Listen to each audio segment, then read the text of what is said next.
Assalamualaikum warahmatullahi wabarakatuh. Kami ingin mempresentasikan tentang rendahnya partisipasi orang tua dalam pendidikan anak. Sebelum presentasi, lebih baik kita memperkenalkan diri terlebih dahulu, mulai dari saya, yaitu Yudhistiro Wairul Amri dengan NIM 1503625084. Bersama rekan saya, yang pertama Asa Yuniaryo dengan NIM 150366255105 dan Fairiza Gisti dengan NIM 1503625091. Berikutnya ada daftar isi dari presentasi kami tentang ada abstrak, pendahuluan, diagnosis dan analisis, solusi dan evaluasi, kesimpulan, dan terakhir daftar pustaka.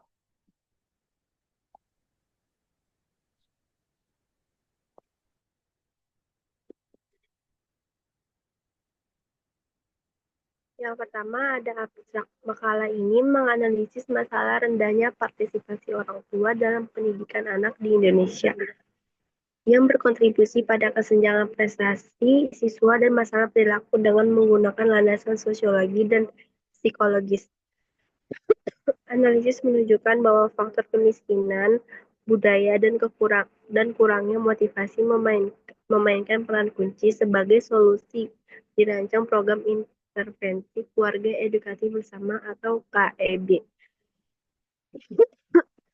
yang mengintegrasikan orang tua sebagai mitra aktif melalui kurikulum mengintegrasikan orang tua sebagai mitra aktif melalui kurikulum parenting, metode blended learning, dan sistem evaluasi berbasis portofolio. Evaluasi menunjukkan potensi peningkatan prestasi hingga 50% dalam 1 tahun dengan dampak positif pada ekosistem pendidikan.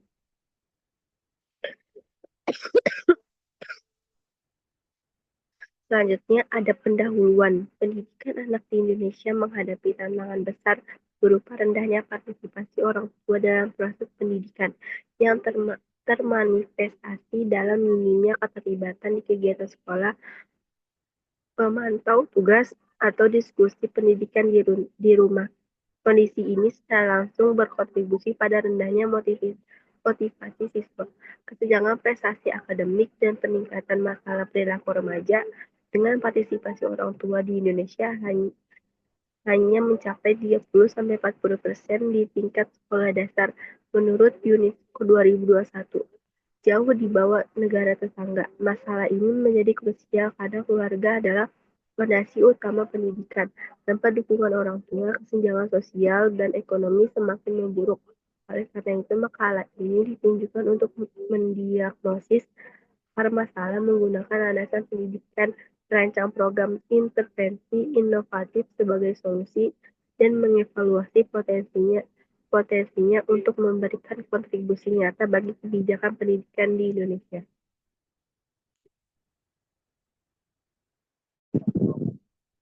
Selanjutnya ada diagnosis dan selanjutnya ada rumusan masalah. Rendahnya partisipasi orang tua dalam pendidikan anak di Indonesia merupakan masalah spesifik yang mempengaruhi kualitas pendidikan secara keseluruhan. Partisipasi ini meliputi keterlibatan fisik seperti menghadiri pertemuan orang tua dan guru, emosional, dukungan motivasi, dan akademik berupa sebagai bantuan tugas rumah. Data dari Badan Pusat Statistik (BPS) 2023 menunjukkan bahwa hanya 25 orang tua di daerah pedesaan terlibat aktif, sementara di perkotaan angkanya sedikit lebih tingkat 40%, namun masih rendah.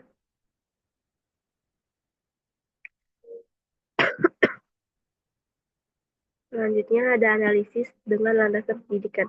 Menurut analisis sosiologis, rendahnya partisipasi orang tua dipengaruhi oleh struktur sosial seperti kemiskinan dan urbanisasi. Adanya teori konflik Karl Marx, kelas sosial mengaruhi akses pendidikan. Orang tua miskin memiliki waktu terbatas untuk terlibat karena tuntunan kerja atau ekonomi yang diprioritaskan. Adanya dampak urbanisasi atau migrasi, terutama di daerah 3T, Hal ini menunjukkan ikatan emosional. Adanya budaya pandangan patriarki atau tradisional menganggap pendidikan hanya domain sekolah. Durkheim yang memperkuat isolasi. Menurut analisis psikologis, masalah ini berkaitan dengan motivasi dan pembelajaran sosial orang tua. Adanya self-efficacy rendah. Orang tua mungkin merasa tidak kompeten akibat pengalaman pendidikan mereka yang buruk, seperti sistem hafalan atau Piaget.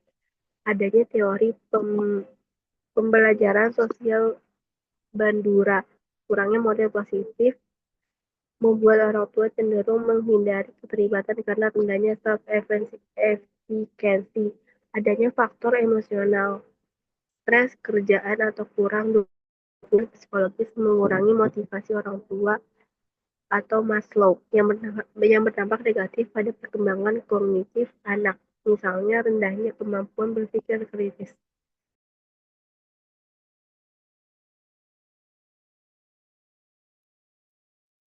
Next, ada solusi dan evaluasi. Yang pertama ada program inovatif. Berdasarkan analisis, dirancang program intervensi keluarga edukatif bersama atau KEB yang bertujuan mengintegrasikan orang tua sebagai mitra aktif dalam ekosistem pendidikan sekolah. Program ini bukan sekolah baru, melainkan intervensi yang dapat diadopsi oleh sekolah-sekolah Indonesia dengan fokus pada kolaborasi keluarga dan sekolah untuk meningkatkan partisipasi dan hasil belajar.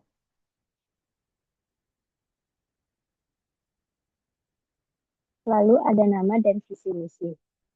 Namanya itu Keluarga Edukatif Bersama atau KEB yang memiliki visi menciptakan ekosistem pendidikan inklusif di mana orang tua dan sekolah bekerja sama untuk membangun generasi anak yang kompeten, bermotivasi, dan siap menghadapi tantangan masa depan. Lalu misinya meningkatkan partisipasi orang tua melalui pendidikan parenting, pelatihan, keterampilan, dan kolaborasi rutin. Sehingga anak-anak mendapatkan dukungan holistik di rumah dan sekolah, mengurangi kesenjangan pendidikan akibat faktor sosial dan psikologis.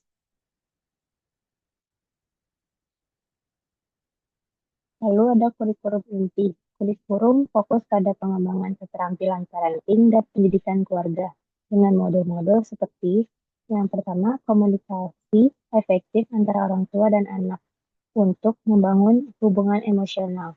Yang kedua, ada pemantauan dan dukungan tugas rumah, mengintegrasikan pembelajaran rumah dengan sekolah. Yang ketiga, pengembangan keterampilan hidup anak seperti literasi digital dan berpikir kritis. Yang keempat, pengelolaan stres keluarga untuk mengatasi faktor psikologis. Kurikulum ini disusun modular dapat disesuaikan dengan tingkat pendidikan anak, seperti SD, SMP, SMA, dan mengintegrasikan elemen budaya lokal untuk relevansi sosiologis.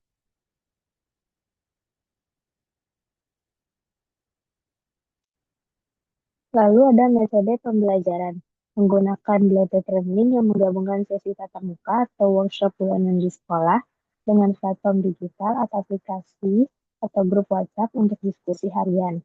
Metode utama experiential learning, di mana orang tua belajar melalui simulasi skenario parenting, misalnya role-playing komunikasi dengan anak, dan project-based learning, seperti membuat rencana pendidikan keluarga bersama anak. Ini memungkinkan fleksibilitas bagi orang tua yang sibuk sambil membangun motivasi psikologis melalui pengalaman langsung.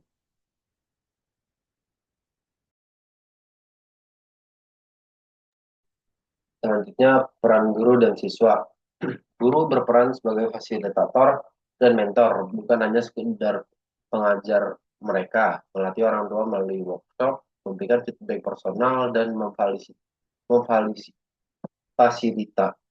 kolaborasi, misalnya mengundang orang tua ke kelas untuk berbagi pengalaman. Siswa berperan aktif sebagai peserta kolaboratif, di mana mereka terlibat dalam proyek keluarga seperti membuat presentasi bersama orang tua, membangun rasa tanggung jawab dan self-efisiensi. Orang tua menjadi mitra utama, berkontribusi melalui partisipasi rutin dan penerapan keterampilan di rumah, menciptakan lingkaran dukungan mutual. Selanjutnya, sistem asesmen. Keberhasilan dievaluasi melalui kombinasi kuantitatif dan kualitatif. Yang pertama, portofolio keluarga, dokumentasi kegiatan bersama seperti jurnal komunikasi orang tua anak.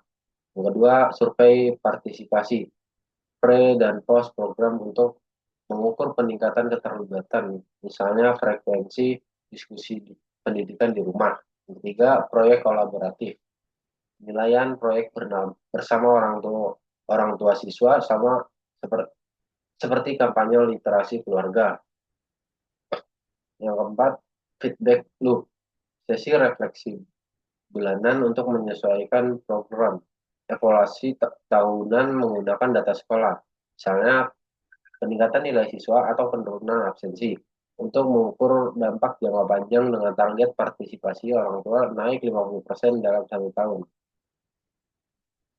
Selanjutnya, kesimpulan, rendahnya partisipasi orang tua dalam pendidikan anak di Indonesia dipengaruhi faktor sosial seperti kemiskinan dan budaya, serta faktor psikologis seperti rendahnya motivasi dan efikasi diri. Program keluarga edukatif sama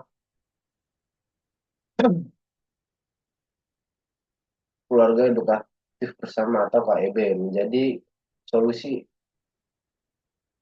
melalui kurikulum parenting, blended learning, dan kolaborasi keluarga sekolah dengan evaluasi portofolio. Program ini berpotensi meningkatkan partisipasi orang tua hingga 50% dalam 1 tahun dan memperkuat kualitas pendidikan dalam penelitian lanjutan dan disarankan dilakukan melalui uji coba di sekolah persamaan. Berikut daftar pustaka yang kami ambil, jurnal-jurnal dan beberapa materi kita ambil, asal materi yang kita ambil. Nah, oke, sekian dari kelompok presentasi dari kelompok kami, kurang lebihnya mohon maaf. Assalamualaikum warahmatullahi wabarakatuh.